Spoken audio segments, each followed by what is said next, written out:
BRS ప్రభుత్వ హయాంలో ప్రజలు రైతులు అనేక సమస్యలను ఎదుర్కొన్నారు. ధరణి తర్వాత మా భూములు ఇతరులు ఆక్రమించారని, రాత్రికి రాత్రి పట్టా పాస్ పుస్తకాలు మార్చారని, టీఆర్ఎస్ హయాంలో తమకు ఇండ్లు రాలేదని, ఇందిరమ్మ ఇండ్లు ఇప్పించాలని, పోలీస్ నియామకాల్లో వయోపరిమితి పెంచాలని, గత ప్రభుత్వ హయాంలో నమోదైన పోలీస్ కేసులు ఎత్తివేయాలని మరి సీతక్కకు చాలామంది పిటిషన్లు అందజేశారు. అయితే ఈ అంశం పట్ల మంత్రి సీతక్క సానుకూలంగా స్పందించారు. ఆయా సమస్యలను వెంటనే సత్వరమే పరిష్కరించాలని సంబంధిత శాఖ అధికారులతో సీతక్క ఫోన్లో మాట్లాడి ఆ అధికారులకు ఆదేశాలు జారీ చేశారు.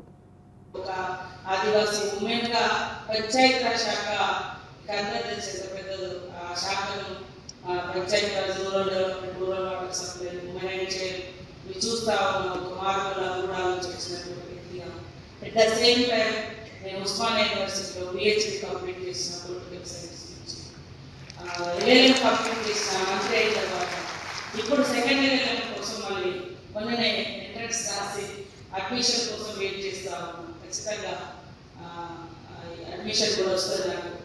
సో అంటే నేను ఎందుకు ఇవన్నీ చేస్తున్నా అంటే నేర్చుకోవాలని తప్పన మనం రోజు ఒకటే దృష్టి కాకుండా వివిధ రకాలుగా ఉండే అంశాలను కూడా మనం నేర్చుకోవడం మూలంగా మనల్ని మనం సరిదిద్దుకున్న వాళ్ళమైతే, మనల్ని మనం సంస్కరించుకున్న వాళ్ళమైతే, అది నేర్చుకున్నది మన సంస్కారం కావచ్చు, మనం నేర్చుకున్న జ్ఞానం కావచ్చు, కొంతమందికి ఆదర్శంగా ఉండొచ్చు, మనం పంచవచ్చు.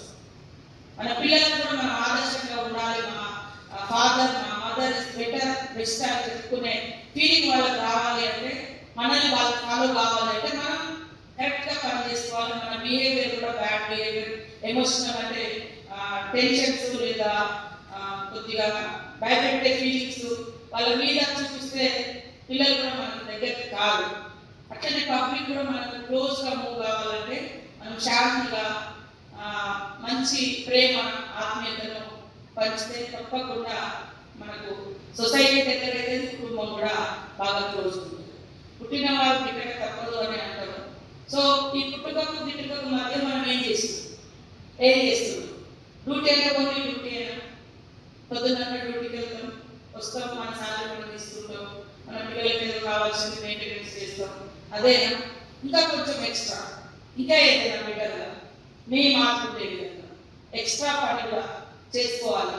అది చిన్నగా మొదలుపెట్టినా ఎక్కువ రిజల్ట్ వచ్చే విధంగా అట్లా ఒక్కొక్క పర్సన్ ఒక్కొక్క ఎస్ఐ కావచ్చు, ఒక కానిస్టేబుల్ కావచ్చు, ఏ ఆఫీసర్ కావచ్చు, ఈ అన్ని ఖచ్చితంగా సొసైటీతో ఒక క్లోజ్ రిలేషన్ ఉండేటువంటి ఒక ఏదైనా ఒక సర్వీస్ కూడా ఎంచుకోవాలి. అది మనల్ని గుర్తుపెట్టుకునేది అది. సో మనం పెట్టే ఎఫర్ట్స్ ఈ టైంని బట్టి, ఇచ్చే టైమింగ్స్ బట్టి ఉంటుంది. సరే ప్రతిరోజు ఏదో ఒక పనిలో మీరు కంపల్సరీ డ్యూటీలలో ఉంటారు కాబట్టి మన ఫ్యామిలీ కోసం మనం బతకాలి. అదేవిధంగా మన సమాజ అభివృద్ధి కోసం కూడా మన అవసరం ఉంటుంది కాబట్టి ఖచ్చితంగా ఇలాంటి క్లాసెస్ వినడం మూలంగా కొంచెం రిలీఫ్ అనేది అవుతుంది. అయితే నా విషయంలో నేను 24 hours ఎక్కువ పబ్లిక్లోకి వెళ్తూనే ఉంటాను. ఫీల్డ్ విజిట్స్ ఎక్కువ వెళ్తాను. మీకు అందరూ తెలుసుకోవాలి అంటే బిగ్ పార్ట్స్ ఎక్కడెక్కడో చిన్న చిన్న కూడా తండాలు లేదా పల్లెలు ఉంటాయి. అయినా కూడా అందరికి రీచ్ కావాలని, అందరికి దగ్గరికి వెళ్ళాలని, వాళ్ళు మన దగ్గరికి వచ్చాక మనం అక్కడికి వెళ్ళాలని దాని మూలంగా ఎక్కువ ట్రావెల్ చేస్తూ ఉంటాం, ఎక్కువ సమస్యలు కూడా వింటూ ఉంటాం.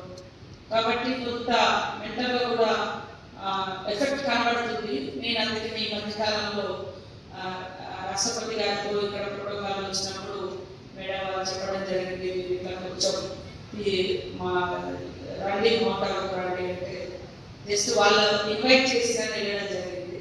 కానీ నాకు నచ్చింది. నా హెల్త్లో కూడా ఆ మాట కనబడుతుంది. ఇదేదో మాటల కోసం కాదు.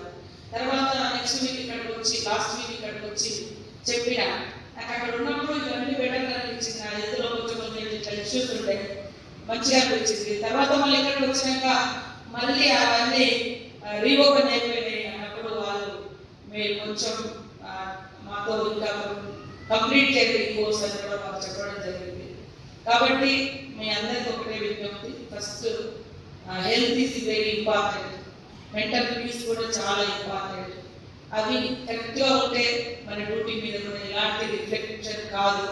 మన ఫ్యామిలీలో కూడా మీరు టైం స్పెండ్ చేసిన కొద్ది అయినా దాన్ని ప్రేమను, అనుబంధాన్ని, ఆత్మీయతను పంచుకోగలుగుతారు. కాబట్టి ఇలాంటి వాటికి రావడం చాలా ఇంపార్టెంట్, అవసరం మన కోసం కూడా అని తెలియజేస్తా ఉన్నాను. నా విషయానికి వస్తే నేను ఇంకా డిపార్ట్మెంట్ అనేది మనకు కరోనా వచ్చిన తర్వాత ప్రతి ఒక్కరిని ఆరోగ్య సమస్యలు చాలా వేధిస్తున్నారు. అవన్నింటికి కొంత మనల్ని మనం తిరిగి లేదా ఎవరైనా ఫిర్యాదుదారులు కంప్లైంట్స్ ఇవ్వడానికి వచ్చినటువంటి వాళ్ళని కావచ్చు, ఆ డ్యూటీలో వ్యక్తమవుతుంది. కానీ ఇక్కడ వీళ్ళు మనం పాలించే కొన్ని నియమ నిబంధనలు, వాళ్ళు ఇచ్చేటువంటి మెడిటేషన్, ఇవంతా కూడా మనల్ని మనం నియంత్రణలో ఉంచుకోవడానికి చాలా బాగుంటుంది. అది నేను ఇక్కడికి ఇప్పుడు థర్డ్ టైం రావడం, నేను కూడా కోర్స్ నేర్చుకోవాలనుకుంటున్నాను. బట్ బిజీ స్కెడ్యూల్స్ తోటి కొంత రెగ్యులర్గా రాలేకపోతున్నాను. కానీ పోలీస్ అనేది సమాజ రక్షణ, గ్రామ రక్షణ కావచ్చు, వ్యక్తి రక్షణ కావచ్చు, దేశ రక్షణ కావచ్చు, ఆ డ్యూటీలోనే డిపార్ట్మెంట్ అనేది మనకు కరోనా వచ్చిన తర్వాత ప్రతి ఒక్కరిని ఆరోగ్య సమస్యలు చాలా వేధిస్తున్నారు. అవన్నింటికి కొంత మనల్ని మనం తిరిగి లేదా ఎవరైనా ఫిర్యాదుదారులు కంప్లైంట్స్ ఇవ్వడానికి వచ్చినటువంటి వాళ్ళని కావచ్చు, ఆ డ్యూటీలో వ్యక్తమవుతుంది. కానీ ఇక్కడ వీళ్ళు మనం పాలించే కొన్ని నియమ నిబంధనలు, వాళ్ళు ఇచ్చేటువంటి మెడిటేషన్, ఇవంతా కూడా మనల్ని మనం నియంత్రణలో ఉంచుకోవడానికి చాలా బాగుంటుంది. అది నేను ఇక్కడికి ఇప్పుడు థర్డ్ టైం రావడం, నేను కూడా కోర్స్ నేర్చుకోవాలనుకుంటున్నాను. బట్ బిజీ స్కెడ్యూల్స్ తోటి కొంత రెగ్యులర్గా రాలేకపోతున్నాను. కానీ పోలీస్ అనేది సమాజ రక్షణ, గ్రామ రక్షణ కావచ్చు, వ్యక్తి రక్షణ కావచ్చు, దేశ రక్షణ కావచ్చు, ఆ డ్యూటీలోనే వీరిచ్చే సిద్ధాంతంలో, ఆ వచనాలలో ఈజీ గోయింగ్, అంటే దాని మీద అంత స్ట్రెస్ కావద్దు, మీరు రోజు నడుస్తుంటే తీసుకోండి దాన్ని. కానీ అక్కడే లోన్ అంటే ఒత్తిడికి లోన్ అయితే మన లైఫ్ అక్కడే స్టక్ అయిపోతుంది. మనం చూస్తాము ఈ మధ్యకాలంలో చాలా మందికి బ్రెయిన్ స్ట్రోక్ వస్తుంది, హార్ట్ అటాక్ వస్తుంది, లేకపోతే రకరకాల అవయవాలు ఖరాబ్ అయిపోతుంటాయి. మేజర్గా బ్రెయిన్ స్ట్రోక్ కానీ హార్ట్ ప్రాబ్లమ్స్ కానీ వచ్చేది తీవ్రమైనటువంటి మానసిక ఒత్తిడి మూలంగా వస్తూ ఉంటాయి. సో వాటిని మనం ఛాలెంజ్ చేయాలంటే, ఛాలెంజ్గా తీసుకొని ముందుకు వెళ్ళాలంటే మనం ఫస్ట్ పీస్ఫుల్గా ఉండాలి, మన మనసు ప్రశాంతంగా ఉండాలి. అప్పుడు ఇలాంటి వాటిని కూడా మనం ఫేస్ చేయగలుగుతాం. వాటన్నింటినీ దాటుకొని ఉన్నత శిఖరాల వైపు కూడా మీరు వెళ్ళడానికి అవకాశం ఉంటుంది. సో మనం పెట్టే ఎఫర్ట్స్, ఈ టైంని బట్టి, ఇచ్చే టైమింగ్స్ బట్టి ఉంటుంది. సరే, ప్రతిరోజు ఏదో ఒక పనిలో మీరు కంపల్సరీ డ్యూటీలలో ఉంటారు. కాబట్టి మన ఫ్యామిలీ కోసం మనం బతకాలి, అదేవిధంగా మన సమాజ అభివృద్ధి కోసం కూడా మన అవసరం ఉంటుంది. కాబట్టి ఖచ్చితంగా ఇలాంటి క్లాసెస్ వినడం మూలంగా కొంచెం రిలీఫ్ అనేది అవుతుంది. అయితే నా విషయంలో నేను 24 hours ఎక్కువ పబ్లిక్లోకి వెళ్తూనే ఉంటా, ఫీల్డ్ విజిట్స్ ఎక్కువ వెళ్తా. మీకు అందరూ తెలుసుకోవాలంటే బిగ్ పార్క్స్ ఎక్కడెక్కడో చిన్న కూడా తాండాలు లేదా పల్లెలు ఉంటాయి. అయినా కూడా అందరికి రీచ్ కావాలని, అందరికి దగ్గరికి వెళ్ళాలని, వాళ్ళు మన దగ్గరికి వచ్చాకని మనం అక్కడికి వెళ్ళాలని దాని మూలంగా ఎక్కువ ట్రావెల్ చేస్తూ ఉంటాం, ఎక్కువ సమస్యలు కూడా పెడతా ఉంటాం. కాబట్టి కొంత మెంటల్గా కూడా ఎఫెక్ట్ కనబడుతుంది. నేను అందుకని ఈ మధ్యకాలంలో రాష్ట్రపతి గారితో ఇక్కడ ప్రోటోకాల్ వచ్చినప్పుడు మేడం వాళ్ళు చెప్పడం జరిగింది, ఇట్లా కొంచెం ఈ మా రండి మోటార్ రండి అంటే జస్ట్ వాళ్ళు ఇన్వైట్ చేసి వెళ్ళడం జరిగింది. కానీ నాకు నచ్చింది, నా హెల్త్లో కూడా ఆనందం కనబడుతుంది. ఇదేదో మాటల కోసం కాదు. తర్వాత నెక్స్ట్ వీక్ ఇక్కడికి వచ్చి, లాస్ట్ వీక్ ఇక్కడికి వచ్చి చెప్పిన నాకు అక్కడ ఉన్నప్పుడు ఇవన్నీ బెటర్ అనిపించింది. నా ఎదురులో కొంచెం ఇట్లా ఇష్యూస్ ఉంటాయి, మంచిగా అనిపించింది. తర్వాత మళ్ళీ ఇక్కడికి వచ్చినాక మళ్ళీ అవన్నీ రీఓపెన్ అయిపోయినాయి అన్నప్పుడు వాళ్ళు మీరు కొంచెం మాతో ఇంకా కంప్లీట్ చేయండి కోర్స్ అని కూడా మాకు చెప్పడం జరిగింది.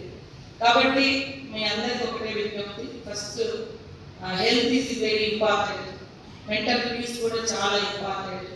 అవి కరెక్ట్గా ఉంటే మన డ్యూటీ మీద కూడా ఎలాంటి రిఫ్లెక్షన్ కాదు. మన ఫ్యామిలీతో కూడా మీరు టైం స్పెండ్ చేసిన కొద్ది అయినా దాన్ని ప్రేమను, అనుబంధాన్ని, ఆత్మీయతను పంచుకోగలుగుతారు. కాబట్టి ఇలాంటి వాటికి రావడం చాలా ఇంపార్టెంట్, అవసరం మన కోసం కూడా అని తెలియజేస్తా ఉన్నాను. నా విషయానికి వస్తే నేను ఇంకా సరే క్లోజ్ చేయదలుచుకోలేదు. సమాజం దగ్గర నుంచి నేర్చుకోవాలి, సమాజానికి పంచాలి.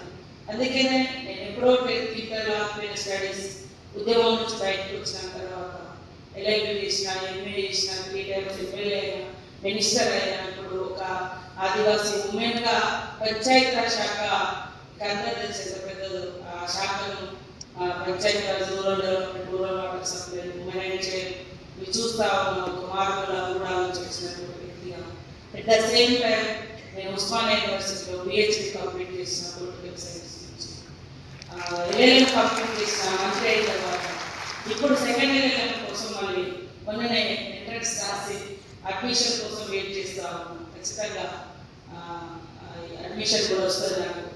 సో అంటే నేను ఎందుకు ఇవన్నీ చేస్తున్నానంటే నేర్చుకోవాలని తప్పన.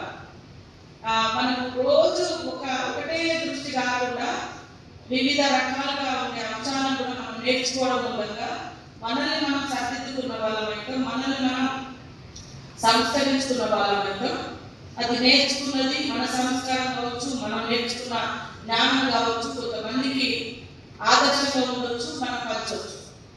మన పిల్లలకు కూడా మనం ఆదర్శంగా ఉండాలి. మా ఫాదర్, మా మదర్ ఇస్ బెటర్, బెస్ట్ అని చెప్పుకునే ఫీలింగ్ వాళ్ళకి రావాలి అంటే, మనల్ని వాళ్ళకి ఫాలో కావాలి అంటే మనం కరెక్ట్గా పని చేసుకోవాలి. మన బిహేవియర్ కూడా బ్యాడ్ బిహేవియర్, ఎమోషనల్ అంటే టెన్షన్స్ లేదా కొద్దిగా భయపెట్టే ఫీలింగ్స్ వాళ్ళ మీద చూపిస్తే పిల్లలు కూడా మన దగ్గరికి కాదు. అట్లనే పబ్లిక్ కూడా మనకు క్లోజ్గా మూవ్ కావాలంటే మనం శాంతిగా మంచి ప్రేమ, ఆత్మీయతను పంచితే తప్పకుండా మనకు సొసైటీ దగ్గర అయితే కుటుంబం కూడా బాగా క్లోజ్ ఉంటుంది. పుట్టిన వారు గిట్టక తప్పదు అని అంటారు. సో ఈ పుట్టుకకు గిట్టుకకు మధ్య మనం ఏం చేస్తున్నాం? డ్యూటీ అయినా కొన్ని డ్యూటీ అయినా పొద్దున్న డ్యూటీకి వెళ్తాం, వస్తాం, మన సాలరీ మనం తీసుకుంటాం, మన పిల్లలకి ఏదో కావాల్సింది మెయింటెనెన్స్ చేస్తాం. అదే ఇంకా కొంచెం ఎక్స్ట్రా, ఇంకా ఏదైనా బెటర్గా మీ మార్పు ఉండే విధంగా ఎక్స్ట్రా పని కూడా చేసుకోవాలి. అది చిన్నగా మొదలుపెట్టినా ఎక్కువ రిజల్ట్ వచ్చే విధంగా అట్లా ఒక్కొక్క పర్సన్, ఒక్కొక్క ఎస్ఐ కావచ్చు, ఒక కానిస్టేబుల్ కావచ్చు, ఏ ఆఫీసర్ కావచ్చు, ఈ అన్ని ఖచ్చితంగా సొసైటీలో ఒక క్లోజ్ రిలేషన్ ఉండేటువంటి ఒక ఏదైనా ఒక సర్వీస్ కూడా ఎంచుకోవాలి. అది మనల్ని గుర్తుపెట్టుకునేది అది మాత్రమే. మనం అనుకుంటా ఉంటాం, మీరు కావచ్చు, మేము కూడా రేపు రన్నింగ్ చేయాలి, రేపు వాకింగ్ చేయాలి, యోగా చేసుకోవాలి, ప్రాణాయామం చేసుకోవాలి, మెడిటేషన్ చేసుకోవాలి, కానీ రేపు మళ్ళీ ఏదో ఒక పని వచ్చేస్తుంది మళ్ళీ. ఇవి బులెటిన్ విశేషాలు. మరిన్ని తాజా వార్తలతో మరో బులెటిన్లో కలుద్దాం.